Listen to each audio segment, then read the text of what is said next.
Ko'pchilik aytadiki, siz qaynonangiz bilan faqat ramyun yeysizlar, ichingizda qurt, shunga o'xshagan narsalar ko'payib ketmaydimi deb so'raysizlar. Yo'q, chunki biz dori ichamiz. Bir yilda 2 marta ichilarkan shu dorini, ichingizda hech qanaqa qurt paydo bo'lmas ekan. Men yoshligimda esimda qurtim ko'payib ketganidan onamlar yotqizib olib bittadan terardilar. Bilmayman hozir ham shunaqami O'zbekistonda, lekin menda shunaqa qilishardi, ko'payib ketgan qurting deb. O'shaning uchun agar O'zbekistondagilar ham qurtinglar ko'payib ketgan bo'lsa, mashinani ichsanglar yo'qolib ketar ekan. Mana shu dorini bir yilda 2 marta ichar ekansizlar xolos. Shunda qurt ichinglarda paydo bo'lmas ekan, paydo bo'lgan qurt ham o'lib ketar ekan, tushib ketar ekan. Buni endi karis pochchamiz bizga olib beradi. Har yili 2 tadan olib beradi, ichinglar deb 2 martadan.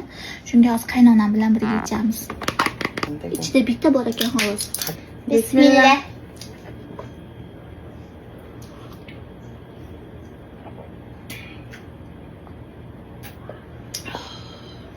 우리 몸속에 기생충인데 다 없어졌어. İçimizde qurtlar hammasi o'ldi endi deyishyapti. O'zbekistondagilar agar Koreyada tanishingiz bo'lsa, shunaqa dori zakaz qilib ichsanglar bo'ladi. Ichinglarda qurtlarni o'ldirar ekan.